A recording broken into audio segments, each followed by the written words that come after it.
Welcome to BBC News, broadcasting to viewers in North America and around the globe. I'm Duncan Golestani. Our top stories. The US shutdown standoff continues as senators try to reach a deal that could reopen the federal government. Turkey's advance, troops cross into Syria targeting Kurdish groups who've been fighting the so-called Islamic State. Turkey has clearly committed militarily to this operation and has widespread popular support here. But if the Turks suffer losses or civilian casualties grow, that could change.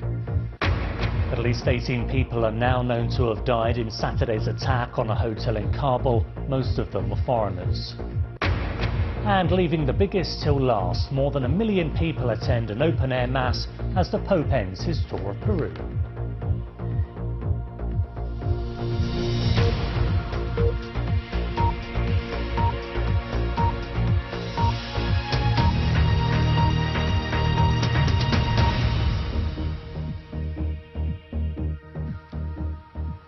Hello, welcome to the programme. In Washington, US senators are racing to strike a compromise deal to end the government shutdown before the start of the working week. A vote is expected in the coming hours. Their failure to reach agreement on Friday meant that much of the federal government shut up shop, with hundreds of thousands of federal employees facing uncertainty as Monday morning approaches. Both sides are blaming each other, with divisions over military spending and immigration policy.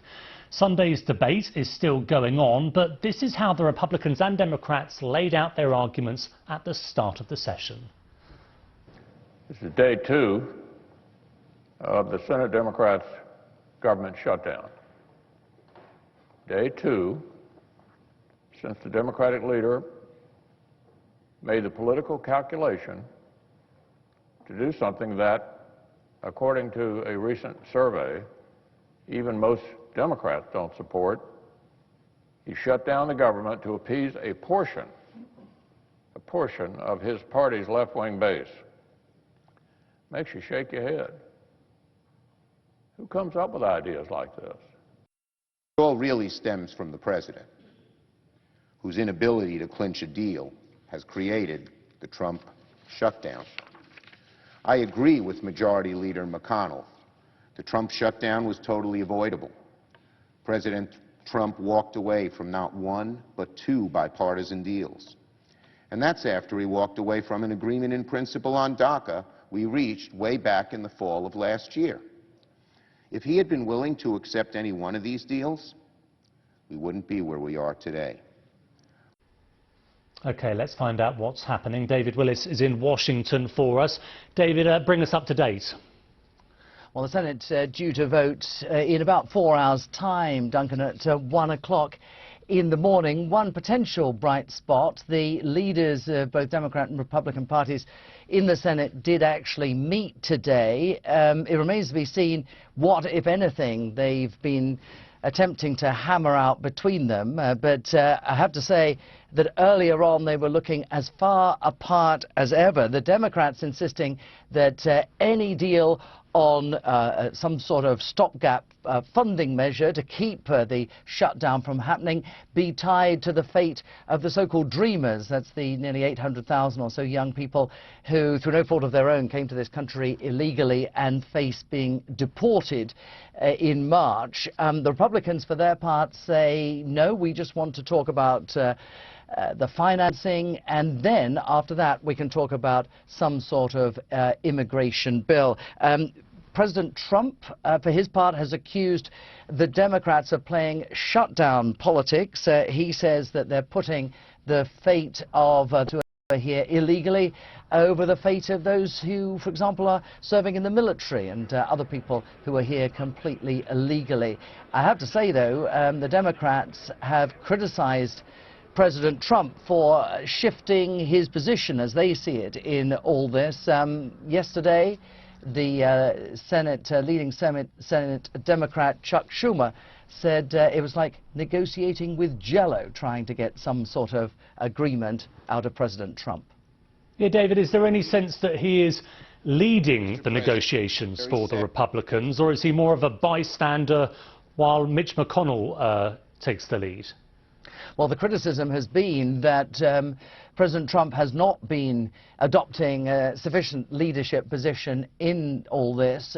He spent the weekend in the building just behind me, the White House, instead of at his luxury resort, Mar-a-Lago, in Florida, where he was due to attend a lavish fundraising event to mark the first anniversary of his inauguration. He's confined himself to just one tweet this morning after a blizzard of them yesterday, but there are those who say that he has not been active enough. The White House has issued some pictures which it says show the president on the phone trying to rally his side and so on, but certainly as far as the Democrats are concerned, they believe certainly that the president hasn't done enough to solve this impasse. OK, David, we'll see what happens in the next few hours. Thank you very much. David Willis in Washington for us.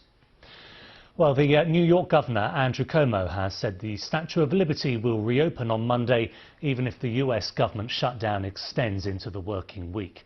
The governor said emergency state funding would be used to allow the landmark monument to reopen, even if dozens of other national parks and monuments were expected to remain closed.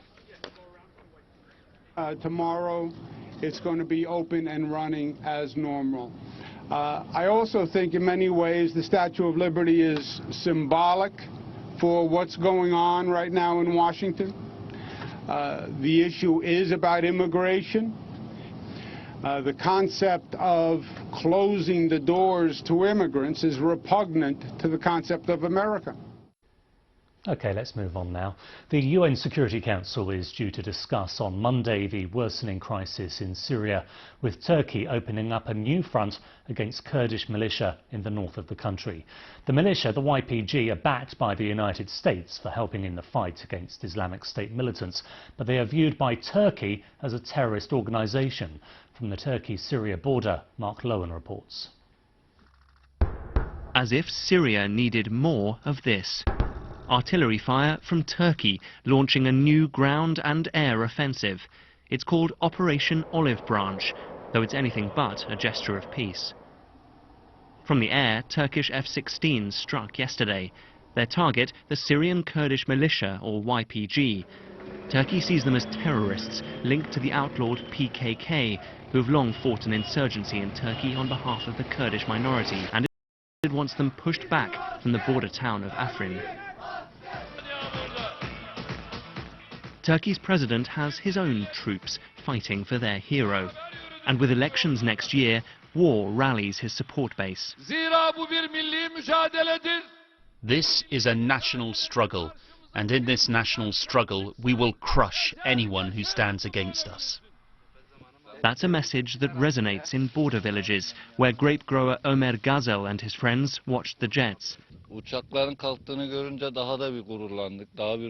We felt proud and happy as they took off. Everyone came out to bid them farewell. But the YPG has backing too, both in Syria, where Kurds rallied today, and beyond. We condemn the attack on Afrin, and we tell our brothers there that they are in our hearts, and that we are with them. Because of the bravery of the YPG heroes, we will win the battle in Afrin. The US armed them in the fight against the Islamic State group, infuriating Turkey. France, too, voiced support for them today, calling on Turkey to pull back. But the Turks are ploughing on, this unverified footage posted on pro-government media aiming to prove Turkey's military might. In the hills beside the border, we found a further build-up, as the offensive shows no sign of ending. Reinforcements are perched here, a show of strength, ready to back up the ground troops and fighter jets already inside Syria. Every few minutes you hear the thud of an artillery strike.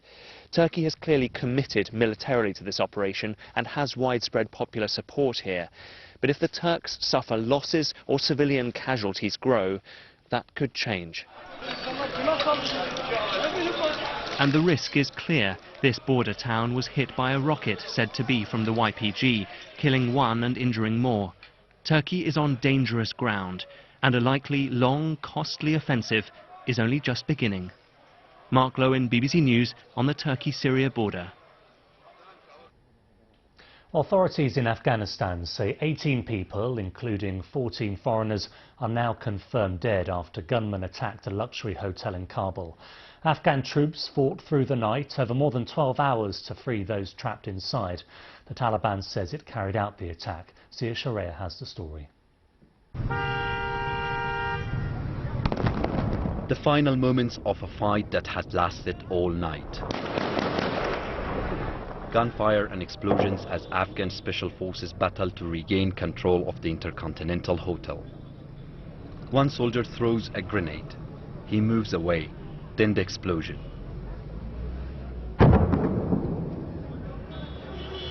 The room is soon on fire. Evidence of the struggle that had taken place. The Afghan national flag waving from the roof.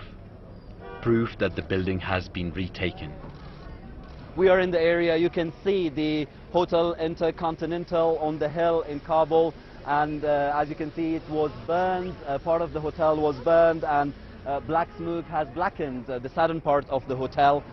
More than 150 people, including some foreigners, were inside yesterday evening when gunmen burst in and opened fire. Eyewitnesses said they were after foreigners. The attackers were knocking on the door of each room trying to reach their targets. They killed ordinary people and officials. They were also targeting foreigners. These images filmed by local TV showed people escaping by climbing down bed sheets that they tied to balconies. This telecoms engineer fell from the 6th floor as he tried to get away.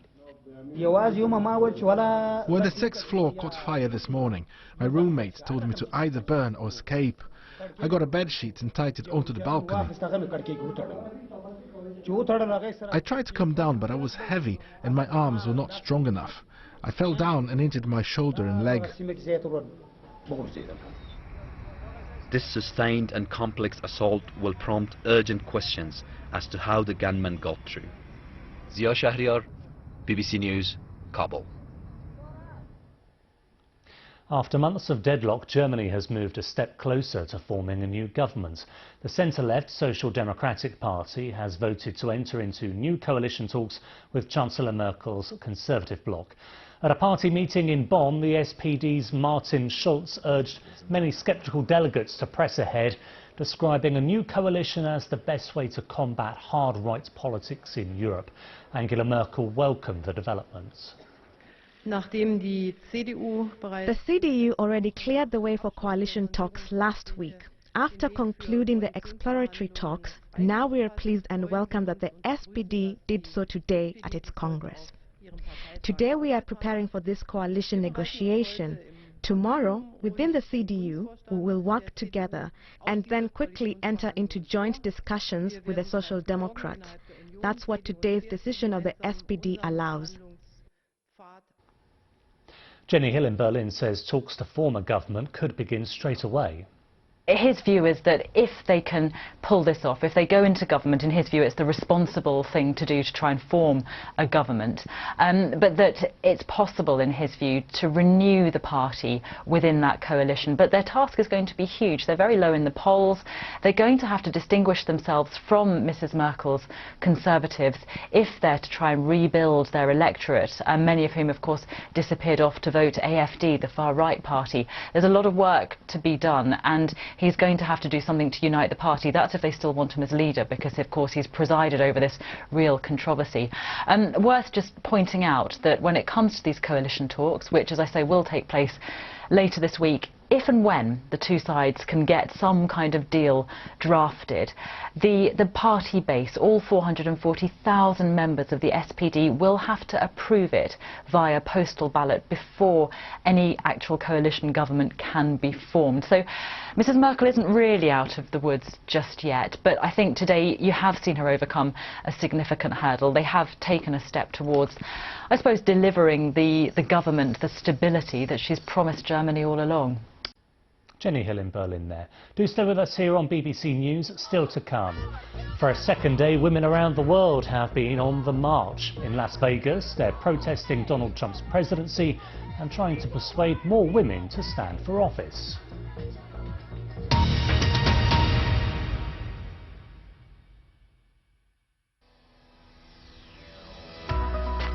people of Saigon are that at last there is to be a ceasefire.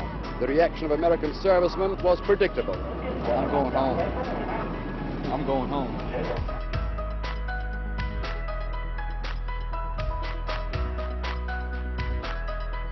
Demonstrators waiting for Mike Gatting and his rebel cricket team were attacked with tear gas and set upon by police dogs. Anti-apartheid campaigners say they will carry on the protests throughout the tour. They called him the Butcher of Lyon. Klaus Altmann is being held on a fraud charge in Bolivia. But the West Germans want to extradite him for crimes committed in wartime France. There he was the Gestapo chief Klaus Barbie.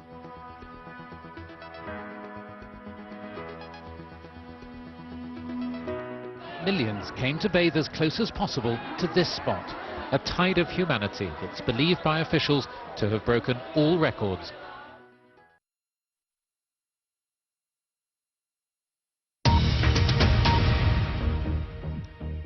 Welcome back. You're watching BBC News. Our headlines this hour.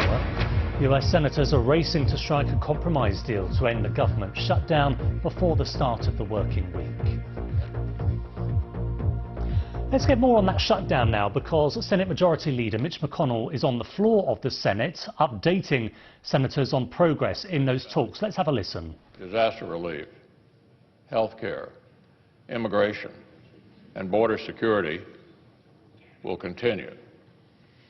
It would be my intention to resolve these issues as quickly as possible so that we can move on to other business that's important to our country. However, should these issues not be resolved by the time the funding bill before us expires on February 8, 2018, assuming that the government remains open, it would be my intention to proceed to legislation that would address DACA, border security, and related issues. It is also my intention to take up legislation regarding increased defense spending, disaster relief, and other important matters. The shutdown should stop today, and we'll soon have a vote that will allow us to do exactly that. So let's step back from the brink, let's stop victimizing the American people, and get back to work on their behalf. Now, in that regard, Mr. President, I ask unanimous consent that, notwithstanding Rule 22, the Senate vote at 10 p.m. tonight on the motion to invoke cloture on the motion to concur with amendment. Further, that if cloture is invoked, all post-cloture time be considered expired, and the Senate immediately vote on the motion to concur with further amendment with no intervening action or debate. Is there objection? Yes, reserving the right to object, Mr. President. Democratic Leader. Well, I am happy to continue my discussion with the Majority Leader about reopening the government. We've had several conversations. Talks will continue, but we have yet to reach an agreement on a path forward that would be acceptable for both sides. For that reason, I object. Objection is heard. Therefore, Mr. President, I ask unanimous consent that, notwithstanding Rule 22, the Senate vote at noon tomorrow on the motion to invoke cloture on the motion to concur with amendment. Is there objection? Without objection. Mr. President. Senator from Arizona. Mr. President, on Friday, I voted with many of my colleagues here not to accept the deal that was offered at that time, the CR to go for 4 weeks. I felt that that was unnecessarily long.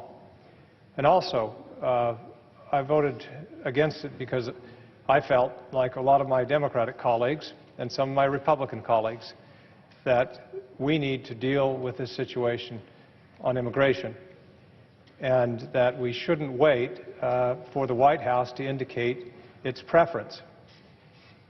I felt that we could have an agreement to move forward. So I voted against the proposal at that time. In the intervening time, we've worked with the Majority Leader to, one, have a shorter time frame which has now been offered, that of February 8th. That's longer than I would like, but it's shorter than a 4-week CR. Also, we've had an agreement that the Majority Leader has just announced that if an agreement on immigration has not been reached by that time, that the Majority Leader, using his discretion and his authority as Majority Leader, will move to immigration. And at that time... So there we are, the floor of the Senate there. I think, if my understanding of this is correct, essentially what they're saying is no deal. Talks will continue, and I think that vote will carry on at 6 o'clock local time. So still no deal in the shutdown of the US government. Well, thousands of women have been demonstrating in Las Vegas in the latest protest to mark the anniversary of President Trump's inauguration. Rallies have already taken place this weekend in other US cities and in Europe. In Las Vegas, women are being urged to register to vote ahead of this year's midterm elections. Rajini Vaidyanathan reports. All the way from Paris to London to Las Vegas, women have been making their voices heard. This is what democracy looks like!